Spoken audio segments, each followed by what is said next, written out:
guys? Where's Sam? Who knows? One day he's promoting some new MMA fighter. The next, he's opening up a bespoke tailoring shop downtown. Last week, he didn't even show up to the studio, so instead of letting the time go to waste, we could have wrong to drop online. Yeah. Okay.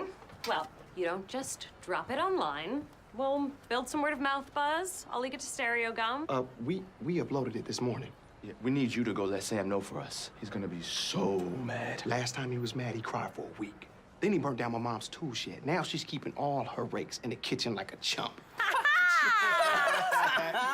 And we're back on the Zoo with the one and only Allen Maldonado from FXX is You're the Worst. Welcome, Allen. Hey, man. I'm gonna say something, man. I love being with my Latino people because you guys get my last name right. There you go, Yes, I'm at home, yes. Allen, we have a tradition here at the Zoo. Okay. At the count of 3, before we sit down, we scream "Hua," and then we plant our booties on the chair or on the couch or whatever. You say "Wah"? Yes. Okay, all right. Here we go. Let's do it. Okay, 1, 2, 3. Hua! Oh, wow. Hey, that was good, man. Energy out. You're catching on quick. Good, yeah. I've been holding on to this one all day. Okay. You're the best, and you're the worst. Thank you. I love it. Let me make that a T-shirt. Tell me what the show is about. I've seen a few episodes. I think it's hilarious because I think it's almost like the new era Seinfeld, where everyone on the show is kind of a jerk, but you're captivated by it. That's the beauty of it. That's why it's You're the Worst, man. It's a bunch of the worst people in the world with the worst personalities that kind of have to coexist, man. And 2 individuals played by Chris and Aya. They're amazing at their roles, and they're about these 2 dysfunctional relationship that actually works. Like you get with, have you ever met someone that, is just as crazy as you and like, oh man, we're the perfect match. That's basically what the show is. Well, that's our cast right here. There it is. We're the worst right now. Yeah, we're the worst. So it's a great show. I'm glad everybody's really catching on. We're on FXX now. We premiere August 31st, I believe, on our 3rd season, man. So very, very proud of the show. Tell us about your character. I play Honey Nuts. Why is that? Honey Nuts. Very proud of the name. Thank you, Steven, for giving me that name. The creator, he's amazing. But I play a part of this rap group.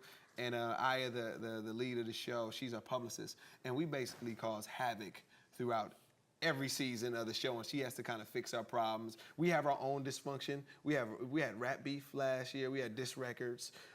We got in brawls in the parking lot, brawls with like photographers and just random stuff. But we're like the hipster hip hop heads, not the gangster, but more like Lupe Fiasco. Yeah, Lupe. Our Future. All of those people. So like we have an eclectic style of rap that really kind of defines us in a different arena. Nice, interesting. And I also want to know a little bit about like your personal life, because I know you had like this resurrection kind of thing with the accident. We would love to know about that because you're into the philanthropy also. So I want to know that path that you took. Okay. Well, when I was 21, I was on Young and the Restless, and I kind of had my I made it moments coming from out of the hood of Rialto, California, Rialto stand-up. And I was hit by a drunk driver going 65 miles per hour in a BMW Roadster, and I wasn't in the car. Whoa. So you were not in the car? Yeah, I was. I got hit by me walking. Oh my God. Yeah. So I flew in the air, landed on my face, broke my right leg.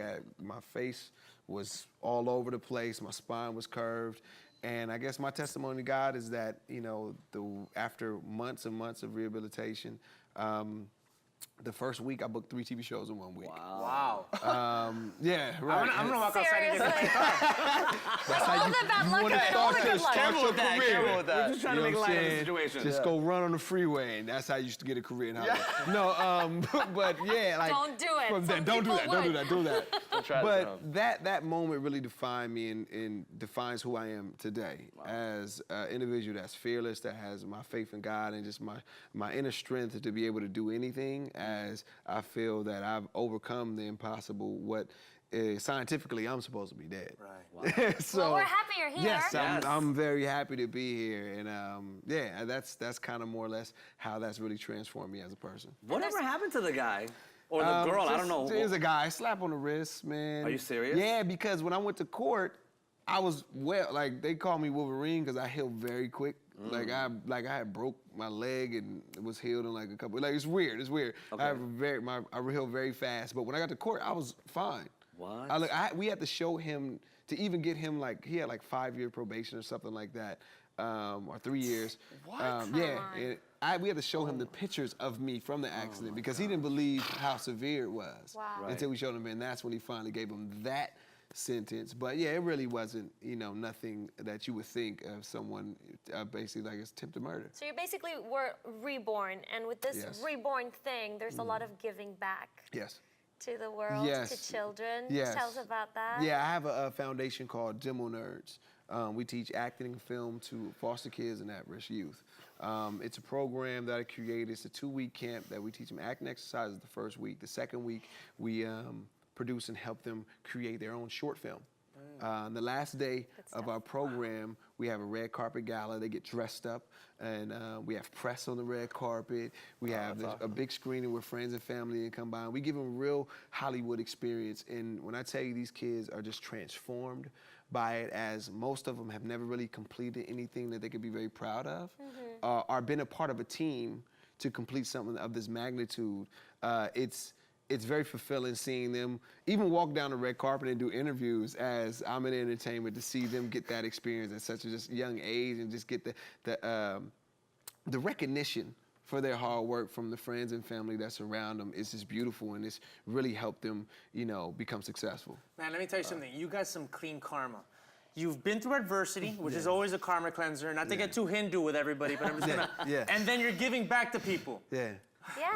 Yeah, you sleep good at night. I don't sleep much, but but when I do, I sleep well.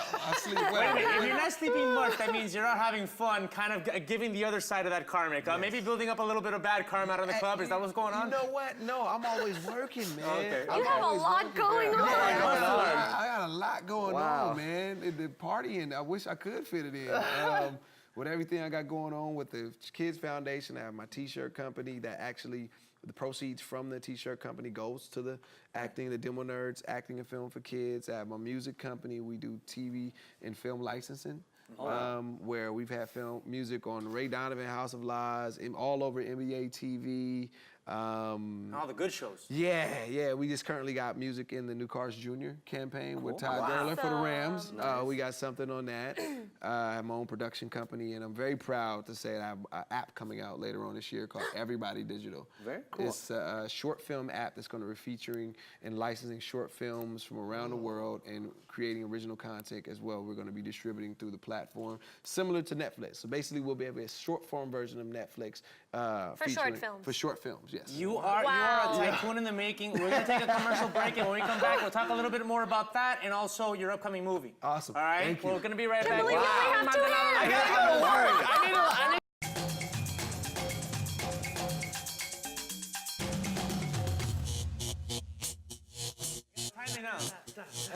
And we're back on the zoo with Allen Maldonado. Sir, thank you so much for joining us. And you say his name correctly at the end because you are part Latino, right? Yes, I am. My father's Puerto Rican. There you go. Yeah. Being Cuban, I'm very, I'm very appreciative of the Afro-Latino contribution to things like, music, culture, art when it comes to the Caribbean. I think that Afro-Latinos throw a lot of people off when they go maybe to some parts of deep South America or Mexico where you don't have as many Afro-Latinos, and you kind of throw them off when you get the last name, you throw them Spanish. Or when you speak Spanish, Do you speak Spanish? You know what? I'm working on it. It's been a life dream of mine to get my Spanish down. My grandmother has been diligently working on me.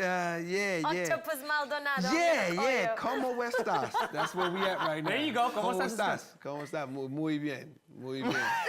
Good. I'm good right now. I'm good. That's it. No more Spanish. That's enough. Segue to just being in between cultures. I mean, I think a lot of us here, we always feel like we're in between cultures. You're on the show Blackish, which explores that that element that some ethnicities, particularly in the Black community, have, where they feel they may be sometimes losing a little bit of their identity to try to assimilate into white culture or American culture. Yeah, man. I love what the show does because we really kind of stand in the middle of everything. Like, we don't really pick a side or whatever topic we're talking about. We kind of just put it on the wall and everybody kind of decide where they stand on it. From topics, the N-word, to hope, where we're dealing with police violence, to even just the nod, where, you know, just everybody, the recognition of, you know, you see another brother walking down the street, you just give him the nod. You ain't got to know him. You got to know him from nobody. You see him, hey, recognition, and then keep moving. So can I tell you something? Yeah. I got that nod when I was dating an African-American woman. As you should. I swear to God. As you should. And what did it mean when she did it to you? That was props. That was props. They were like, okay, I see you. Yeah. I see you. You got a good one. You got I a need to good one. work on that Because when nod. Hispanic people do that, it's like, what's up? Like, what's going on here? Yeah. Yeah, it could be feel challenging. something? It You could be very feel- challenging. Yeah, it's definitely Feeling different. something. And so Blackish, like I love the show. I watch the show regularly, you. and Thank you. and what makes me so kind of happy and fulfilled about it as a piece of art is that it, like you said, it encompasses everything, doesn't take a side, but also it includes everyone. Yes, it does. It doesn't exclude an audience, which I find a lot of shows do. Yeah. How do you think you've accomplished the inclusive nature Wow, with that man. show? I mean, as far definitely, you gotta give all credit to the writers and the creator Kenya Bears, who's my mentor and my brother, and it was his birthday yesterday, man. So happy birthday, Kenya! Again, what they've done as a collective group in creating this world that doesn't neglect issues as we point out, you know, the different cultural differences in the Black community is ingenious, man. Yeah. And I really applaud them on how they really put it together. How, again, you don't exclude anybody. You actually include them in the culture, and that's what's very special about the show. Besides Blackish, though, there is another project that you're involved with called Ringside. And Yes. it's my favorite because someone, I believe, comes out shirtless on the show. Yeah. And, talk to us a little bit more about that and the training involved to get that physique for this role. I played a welterweight champion of the world. I'm a arrogant, rich, braggadocious boxer, which is always fun because you get to say and do things that you wouldn't normally do, and with being rich and famous, and you kind of get to walk all over people and, you know, beat up people at the same time. So he's not necessarily the good guy in this film. Interesting. But as far as training, it was intense. Now I've been boxing for the past 6 years, so. The boxing portion of it was pretty much, you know, it came natural. And training for this film basically happened. We had about a month and a half that we had to really go in, tour-a-days, and I also was writing because I write for a show called Survivor's Remorse on Stars. Okay. And so I would go work out 6 a.m., go to the office from 10 to 6, and then go back to the gym from 6 to 10. Oh, my gosh. So, but that was like a month and a half of training, eating turkey ground meat, ground beef, ground turkey. And, No vegan this week. No ground turkey and coconut water for basically. Well, we have actually a clip of the movie that we're going to check out right now. Oh, Check it out, sweet, this is yeah, Ringside. let's run it. I'm on the verge of something great. Something that will change my life, save my family, and protect my legacy. There's only one thing that stands in my way. All right, that was awesome. You do look like you're in shape there, man. Yeah. I gotta point something out because only Bruno typically wears crazy socks. I'm just peeking through it. Do you have like a crazy pattern? course, Okay, man. let's compare socks. sock game. Sock off. We're having a sock off. Sock off. Look at this. Major, man. Let's get a sock. Let's make sure that we got that He in beat there? me, man. He's beating me. Yeah. I'm all about my sock game. Sock game is very important. I gotta move Very my big important. boot. Is that new? Bruno, show yours. Bigger than my We got face. the multicolored camo here. I like those, but, though. I like those. different. I like yours better, though. Yeah, these got the little Enough of graffiti the thing. sock game. We want to see you box, honey. Come on, get off of that couch. Show us some moves, honey. You want to, I mean, you know, I'm the champ. Take us through the basic Shall I 1, 2, be 1, 2. your, Show that. You know who needs to learn how to box is Yeah, Dennis. Dennis is Okay, all right. I'll be the referee. Let's get you a basic jab. A basic jab, right? A basic jab. It should fly straight out. It should fly straight out and twist at the end. Okay. But you step into it. You Oh, yeah, step I'm gonna go into like it. this. You boom. You step in. You push off your back leg. Okay. Push off your back leg, because everything, all of your punches come from your legs. Okay. You know, you push off and step in. Keep the elbow in. Yeah, there it is. Boom. All right, so that's a jab. That's a jab. Then the right cross, you come around and use that pivot. You turn like baseball. You turn, you pivot off of it. There it is. So let's do a 1-2. Here we go. 1-2. 1-2. There it is. 1-2. There it is. Now you got your boxing lesson. wow. 1-on-1. If 1-2, something happens, 1-2. you guys defend me because I'm like not in like I like feel that. a little, you know, I feel like I'm a featherweight. Yeah, yeah. No, you're more like a flyweight. There's a flyweight? And there's Yeah. atomweight too.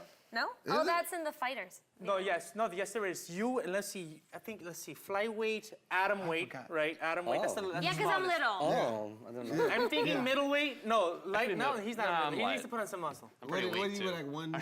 160. Yeah, you got it. that's 160? By the way, what boxers are you? Wow. If you're a boxing fan, who do you cheer for? Oh man, right now I'm going for Triple G, man. Gennady Yeah, Golovkin? He's a killer. He's a He's a monster, beast. man. He's a monster. You don't watch So- MMA? You don't watch the UFC? I don't watch MMA, man. I actually watch kickboxing more. MMA is just, it's vicious, man. Hey, you It's don't like the a- wrestling and the it's a- jiu-jitsu?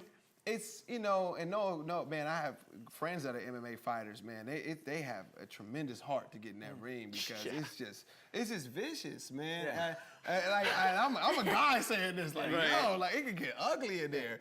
I mean, I watch the fights, but as the pure art of it all, I enjoy boxing more. Well, listen, boxing fans are going to come out to see ringside. Yes, And September 4th, non-boxing fans. September 4th. September 4th. On TV1. And Allen Maldonado fans are going to come out to see ringside and check him out on You're the Worst on FXX. Yes. Premiering at the end of August. Dude, you got to come back here to the zoo and have Yes. Thank you. Back.